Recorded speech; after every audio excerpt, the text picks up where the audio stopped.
Assalamualaikum warahmatullahi wabarakatuh. Berjumpa lagi bersama saya di Aneka Teknik. Kali ini saya akan menjelaskan cara pasang komponen mesin cuci 2 tabung ya. Yang bagian bawah ya ini ya hampir sama dengan perakitan, cuma ini nggak ngerakit kabel ya, cuma hanya memasang komponen ya. Nah ini seperti ini ya. Ini cara masang dinamonya berurutan. Nah ini yang pertama dipasang dinamo pencuci.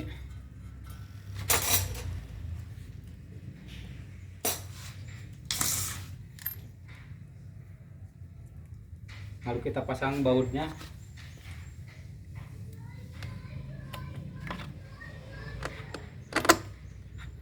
Nah khusus untuk merek Aqua ya, tapi secara umum hampir sama ya, kecuali merek SAP ya, merek SAP itu beda. Di sini ada baut sentral ya. Jadi di sini ada baut bulat satu, maksudnya untuk dudukannya itu nggak panjang.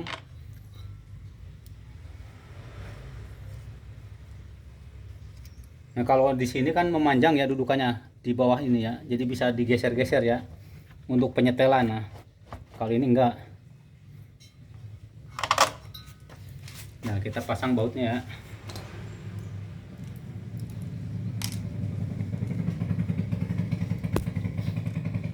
Nah ini mur dari bawah.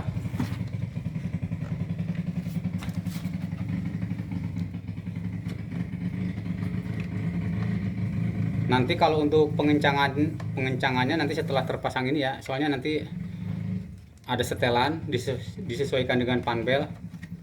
Jadi ini nggak langsung kenceng ya, asal masuk dulu bautnya.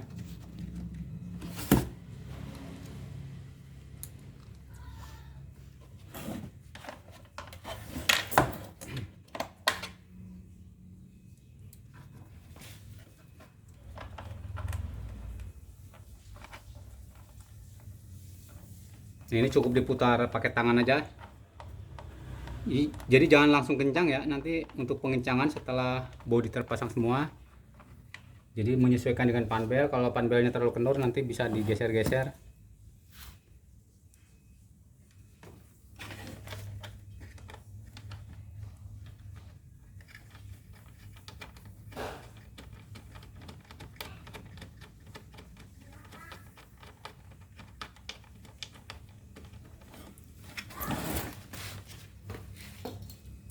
Nah selanjutnya dinamo pengering ya. Tapi untuk dinamo pengering ini remnya udah nggak ada ya, cuma dikasih ini ya untuk pengaman biar air nggak netes. Jadi untuk remnya udah rusak, udah dibuang, udah nggak difungsikan.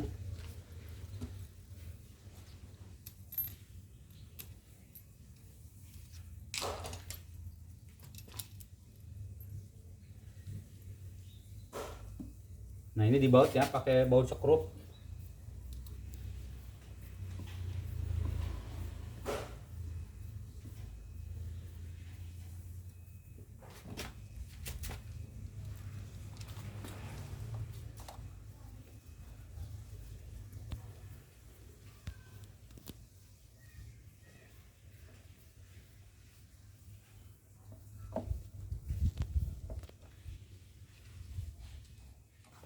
Nah setelah terpasang begini kita tes dulu, jangan sampai nanti setelah terpasang tahu-tahu ada masalah ya.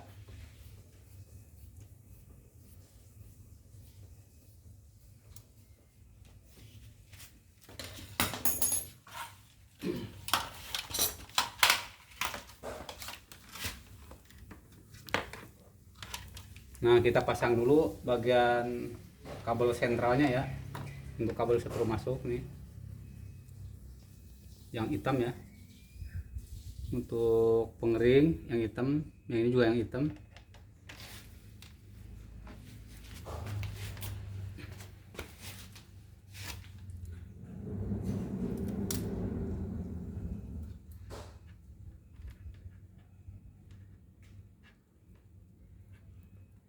Nah ini nggak sesuai, maksudnya nggak lengkap dengan perakitan kabel ya, soalnya di tutorial sebelumnya udah ada, cuma ini cara pasang komponen bagian bawah ya berurutan sampai terpasang ke bodinya ya. khususnya bodi tengah aja, kalau bodi atas belakangan. Nah ini kabel kapasitor ya, kita sambung.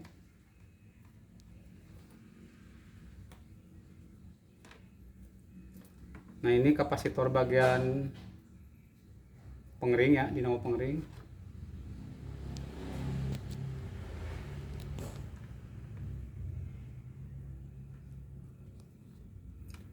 Nah terus untuk dinamo pengering ini ada 2 putaran ya, maksudnya untuk dinamo pencuci ada 2 putaran ya, putaran kanan, putaran ke kiri. Tapi kalau untuk dinamo pengering dia hanya 1 putaran.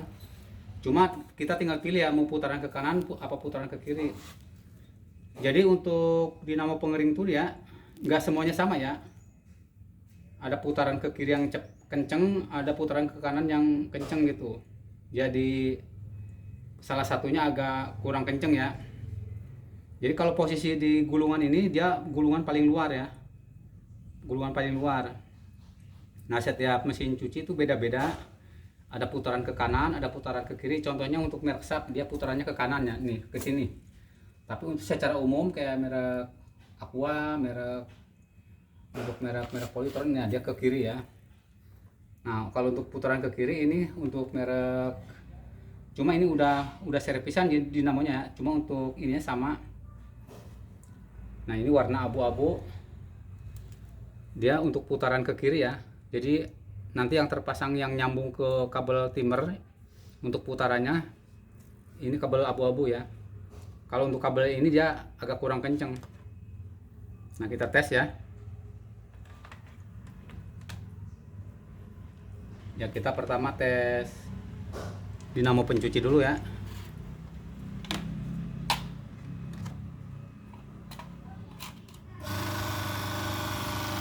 Nah, untuk putarannya kencang ya.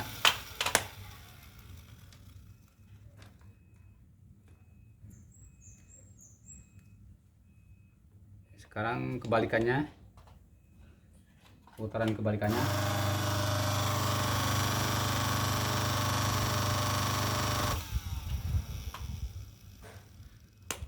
Nah selanjutnya untuk putaran dinamo pengering ya.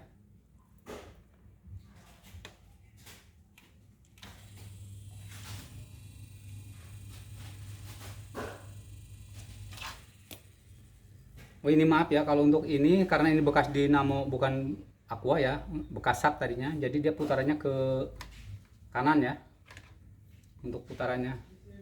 Nah ini putaran ke kiri. Nah beda ya, agak kurang cepat kencang. Tapi begitu diputar yang ke kiri dia agak kencang ya. Soalnya ini dinamo bekas, jadi kita oplosan ya, yang aslinya Aqua udah rusak, saya ganti bekas SAP ya. Nah ini putarannya putaran ke kanan ya. Nah ini bagian bawah selesai. Sekarang bagian yang di bodi ya, bodi atasnya.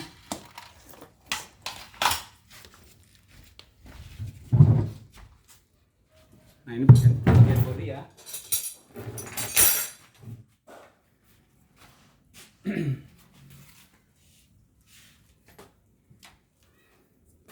Kita pertama pasang gearbox dulu ya. Untuk pasang gearbox karet, khususnya kalau misalkan kita beli gearbox baru ya, diperhatikan ya, karet ini kadang-kadang kurang tebal. Jadi kalau misalkan dipasang begini ngeplak ya, plak, nah nggak ada goyangan, berarti karetnya kurang ini ya, kurang tebal. Kalau karet kurang tebal nanti bocor ya, airnya bisa netes.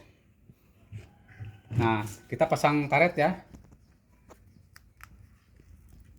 karet seal kita pasang ya, pasang. Nah begitu dipasang harus ada jaraknya, no.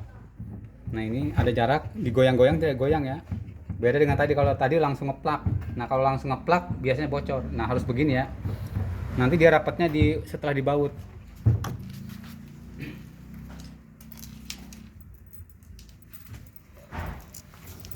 Lalu kita baut ya.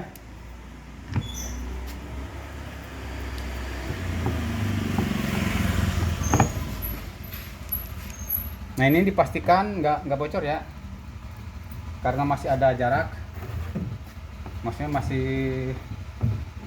jadi kalau digoyang-goyang dia goyang karena tertahan karet.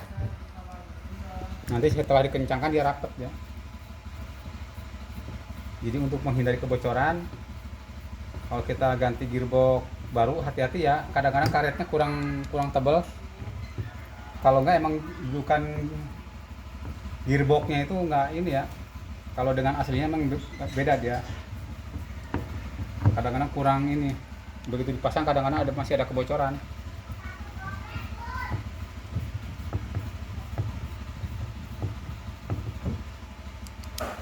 Nah ini bau udah harus sampai kenceng ya, sampai mentok, tapi jangan, kalau udah mentok jangan dipaksa ya, takutnya selek, apalagi ini bodi karet. Nah ini mentok udah,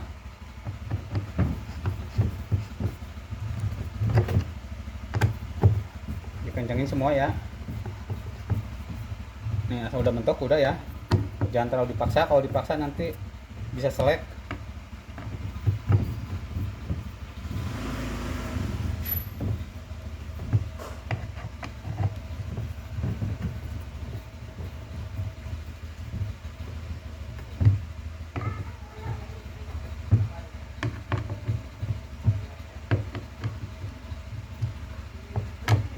Nah ini untuk nambah putaran dirasa-rasa aja, jangan terlalu kencang. Nah selanjutnya sekarang bawa pasang puli bagian bawah ya, puli baling-balingnya.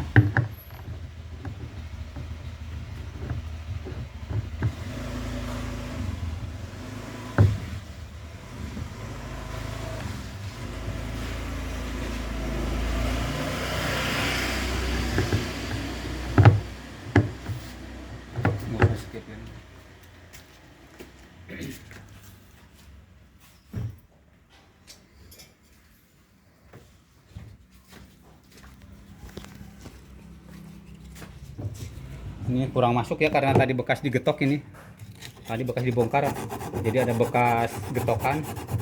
Kita amplas dulu ya.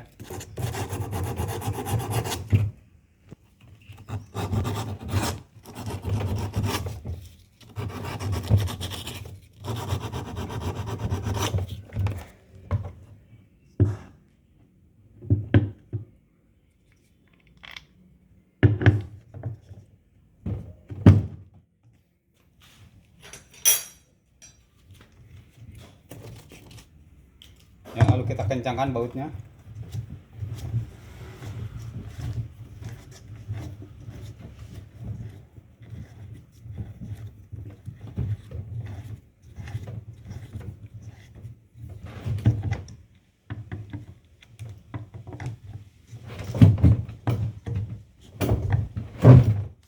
Ini kalau udah kencang jangan dipaksa juga ya, takutnya patah. Asal udah mentok. Nah ini masih muter.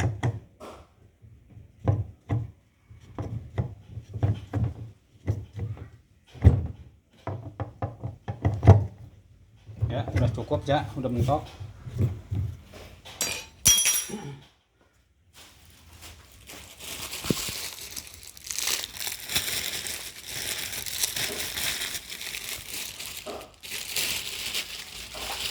Untuk selanjutnya pasang seal ya, seal tabung.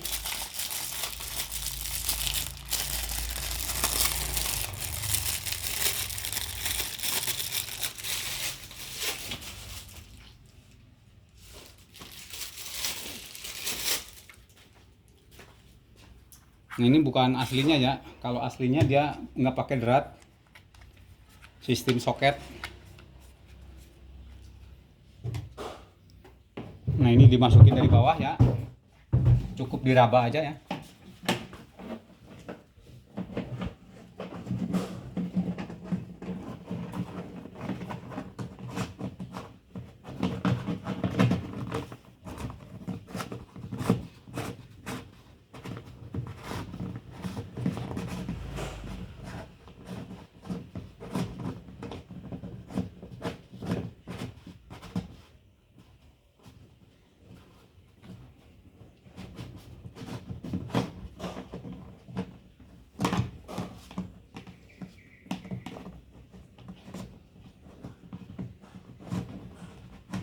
Ini agak susah ya ngepasinya. Nah ini udah pas.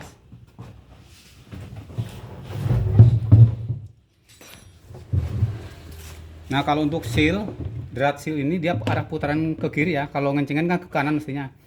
Cuma dia beda ya, dia arah putarannya ke kiri, kebalikannya.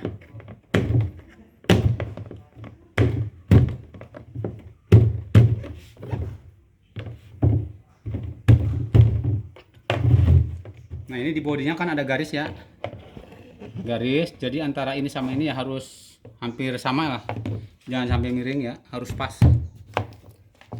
Nah karena ini dia pakai drat, jadi kita kunci pakai baut sekrup ya. Soalnya kalau nggak dikunci, begitu dia nanti tabung muter kenceng, kadang-kadang dia ikut muter, dia lepas ininya ya. Ini suka lepas ya drat ini, jadi dikunci pakai baut ya biar nggak lepas.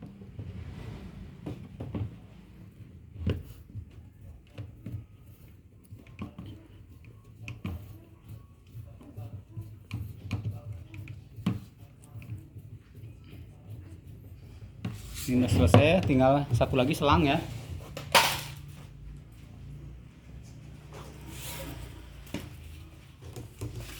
Ini pemasangan selang. Nah ini dimasukin agak ini kurang lebar ya. Jadi untuk selang tuh, untuk dudukan selang ini beda-beda ya. Ada yang kecil, ada yang gede. Kalau kecil, cara ngakalinya kita lilit pakai itu dulu ya, pakai solasi. Kita pasin, kalau udah pas ya, ini kasih lem ini ya, pakai lem ibon. Nah karena ini kurang masuk, kalau kurang masuk di ini ya, dilebarin pakai tangan cukup gini ya, ditarik-tarik. Nah ini udah cukup ya, kita kasih ibon.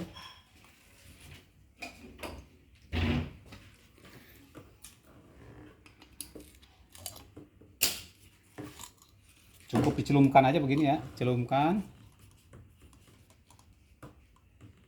Lalu kalau ada sisanya kita oleskan di pinggir sini ya. Lalu kita masukin. Nah ini cukup, udah kenceng ya, nggak perlu pakai tali tis, udah kenceng. Nah untuk tadi ada yang kurang ya, untuk penjelasan yang ini saya sering perhatikan ya teknisi, ya mohon maaf ya mungkin caranya beda-beda. Cuma kalau untuk saya kan suka ada teknisi pakai lem ya, khususnya pas karetnya di sini pakai lem. Nah itu kurang bagus ya, nanti begitu kencangan kadang-kadang dia lepas ini ya, nanti timbul kebocoran. Kadang-kadang ini yang dikasih lem ya, nanti untuk sewaktu-waktu ini udah rusak kita ganti agak susah ya. Yang jelas kalau tanpa lem ini udah cukup ya, nggak ada kebocoran karena ini karet, begitu kencengin dia ngeplak ya.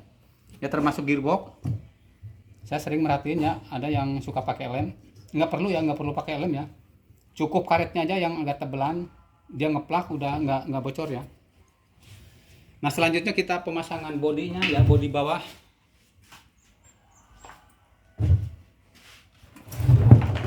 Nah, ini bodi bawah.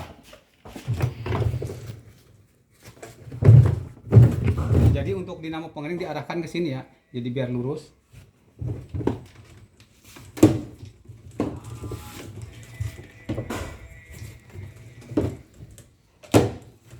Kita masukin selangnya dulu, tarik, lalu dipasin ya.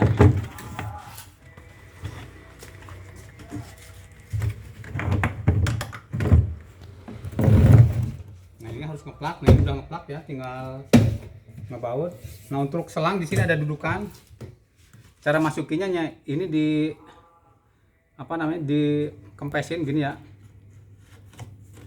ditekan begini, dilembekin, udah masuk ya, tinggal ngebaut.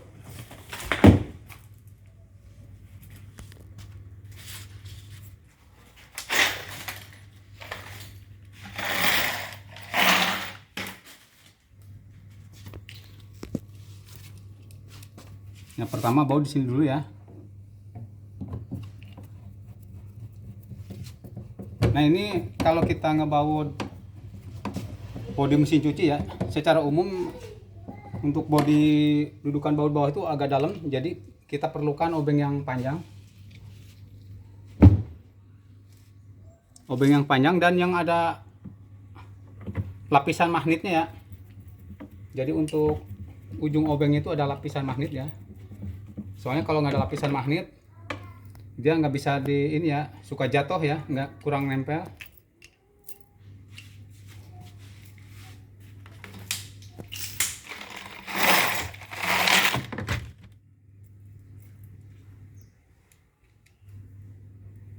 Nah seperti ini ya, kalau ada magnet dia nempel ya. Soalnya kalau nggak pakai magnet susah, dia nggak bisa masuk. Untuk ngebaut ini ya kebanyakan kalau susah dia suka nggak pernah dibaut ya. Untuk teknisi lain itu.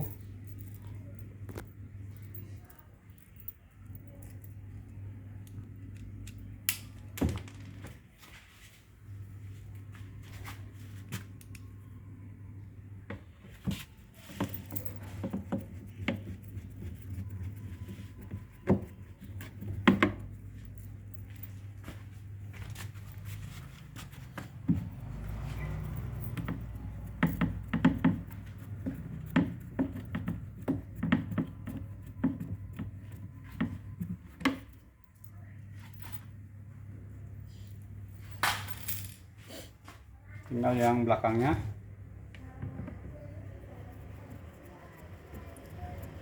Nah ini karena tutorial ini hanya menjelaskan ya cara merakit komponen bagian bawah ya mesin cuci, khususnya merek Sanyo apa Aqua juga sama ya. Jadi saya tidak menjelaskan secara detail perakitan kabel ya, karena untuk perakitan kabel sudah tinggal dicari ya di tutorial sebelumnya.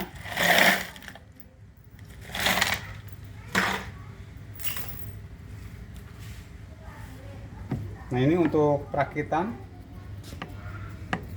sudah selesai ya. Untuk ini kita yang jelaskan perakitan komponen bagian bawah. Jadi cara perakitannya ya kurang lebihnya seperti itu ya. Kalau belum ada yang jelas silahkan ditanyakan di kolom komentar. Ditanyakan di kolom komentar. Nanti kalau memang misalkan mungkin saya telat baca ya, telat jawab. Kalau mau tanya langsung bisa di nomor kontak di WA ya 087 878 422 714. Ya mungkin itu saja ya, terima kasih, mohon bantuannya di subscribe, di like, di share. Terima kasih. Assalamualaikum warahmatullahi wabarakatuh.